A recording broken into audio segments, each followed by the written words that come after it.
నన్ను ఇబ్బంది పెట్టాలనే ప్రయత్నం చేస్తున్నారు. సరే, నేను మీకు తెలుసు, నేను ఎన్నో కేసులు ఎదుర్కొన్నా. రాజశేఖర్ రెడ్డి పీరియడ్లో చూశారు మీరు. నన్ను ఒబ్లాపురంలో పోలీసులతో కొట్టించి జైల్లో పెట్టారు. మహారాష్ట్రలో బాబ్లీ ప్రాజెక్టు మీద కేసులు పెట్టి జైల్లో పెట్టారు.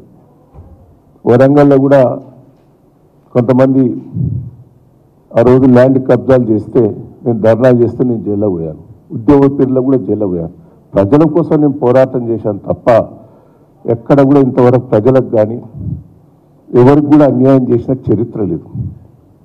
కావాలని సృష్టించి నా మీద తప్పుడు ఆరోపణలు చేస్తే దయచేసి దీన్ని వివరణ చూసి ప్రెస్ మీడియా వాళ్ళందరూ కూడా రాయాలి. ఆ విజయ్ది కూడా మీరు ఒక్కసారి, ఆయన కూడా అమెరికా నుంచి పంపించాడు విజయ్. ఆయన వీడియో నాకు ఆయనే ఫోన్ చేసిండు. ఆయన నాకు ఎవరో కూడా సరిగ్గా పరిచయం లేదు.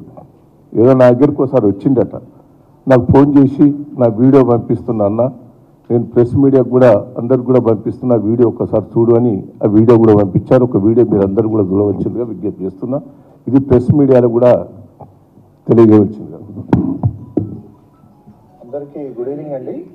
నేను విజయ్ మాట్లాడుతున్నాను, ఎడిషన్ డీజేసీ నుంచి. ఈరోజు ఉదయం కొంతమంది మన మిత్రులు నాతో ఒక వీడియో షేర్ చేయడం జరిగింది.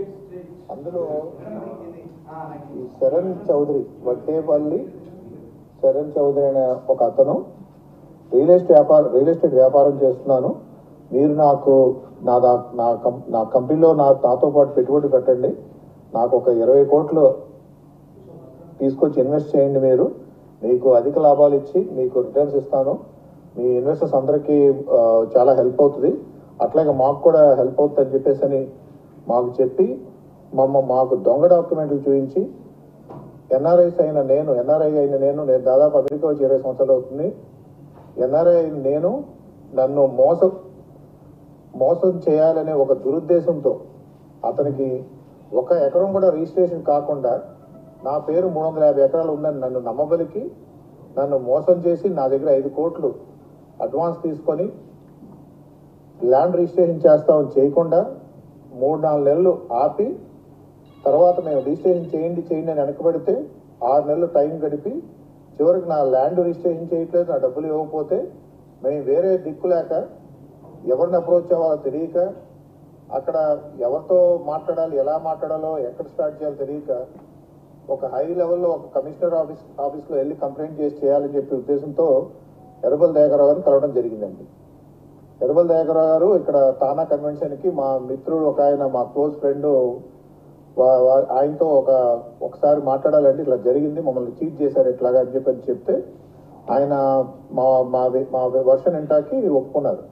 వెళ్ళి సార్ ఇట్లా జరిగింది, మాకు అన్యాయం జరిగింది, మాకు ఇట్లా ఎన్ఆర్ఐస్ అయిన మమ్మల్ని ఇలా మోసం చేశారని చెప్తే ఆయన, మీరు ఇది పోలీస్ శాఖ వారి సహాయంతో మీరు రిజాల్వ్ చేసుకోవాలండి, నేను ఇందులో ఎక్కువ మీకు హెల్ప్ చేసేదే ఉండదు అని చెప్పి ఆయన అప్పుడు కమిషనర్ మన సివి ఆనంద్ సార్ దగ్గరికి రెఫర్ చేశారు.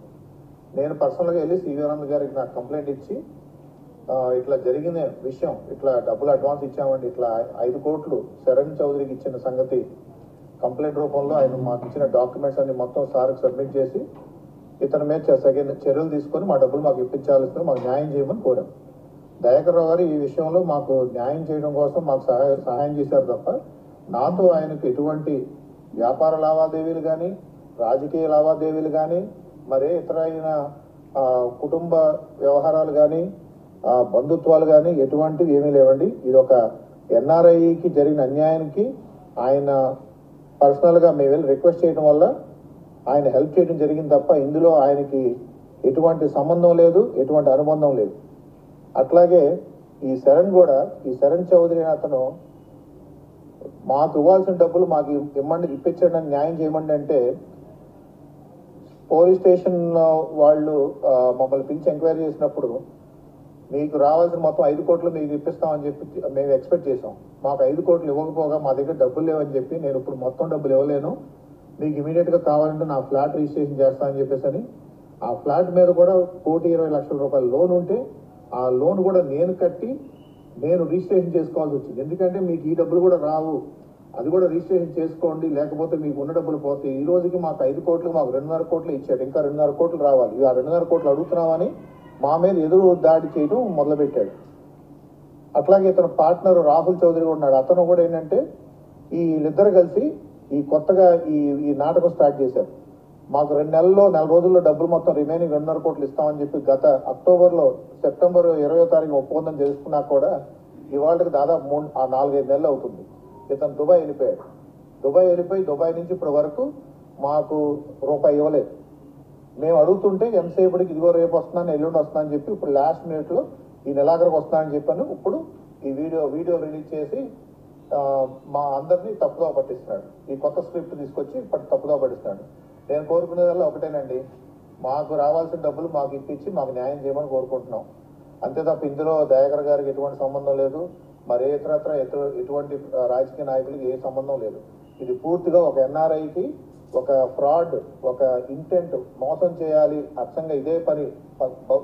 ఇంతకుముందు దాదాపు 10-15 మంది ఎన్ఆర్ఐలను మోసం చేసిన చరిత్ర అతను. మీరు ఒకసారి ఆ చరణ్ చౌదరి చరిత్ర చూసుకోండి, ఒకసారి అతను బ్యాక్గ్రౌండ్ చెక్ చేయండి.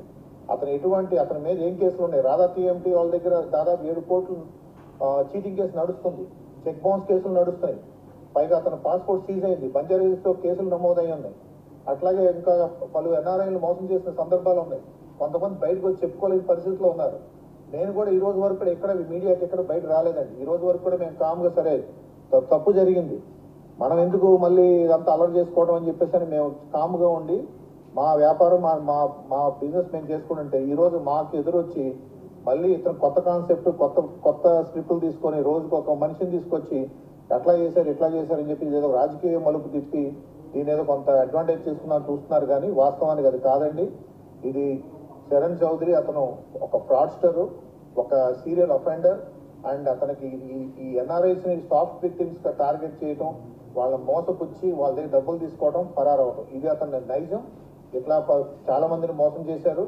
చాలా మంది భయపడుతూ ఎవరు టీవీ ముందుకు కానీ ప్రెస్ ముందుకు కానీ రావట్లేదు.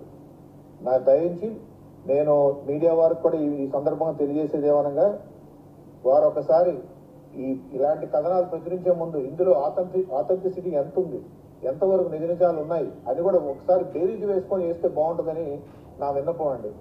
అట్లాగే నేను మన రాష్ట్ర ప్రభుత్వాన్ని కూడా ఈ సందర్భంగా మాకు న్యాయం చేయాలని కోరుకుంటూ, అట్లాగే ఈ విషయాన్ని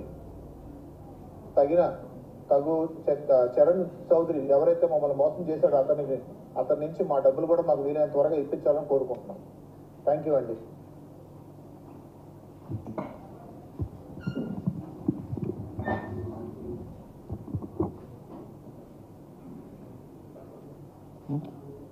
ఎందుకు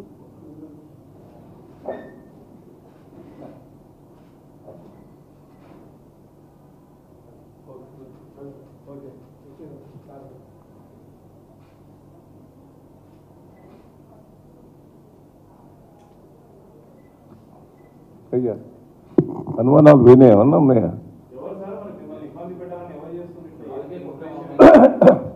అది మీకే తెలిసి ఉండాలి, అది ఇంకా బయటికి రాలే. ఇప్పుడు ఇసుంటి వ్యక్తిని ఇసుంటి కేసెస్ పరిమితం ఉన్నాయి, ఇంకా తీసుకోలే. పోలీస్ స్టేషన్లో బంజారా పోలీస్ స్టేషన్లో చీటింగ్ కేసులు ఎన్నో ఉన్నాయి, ఎన్ఆర్ఎస్ మోసం చేసి. అసంటి వ్యక్తి స్టేట్మెంట్ ఇస్తే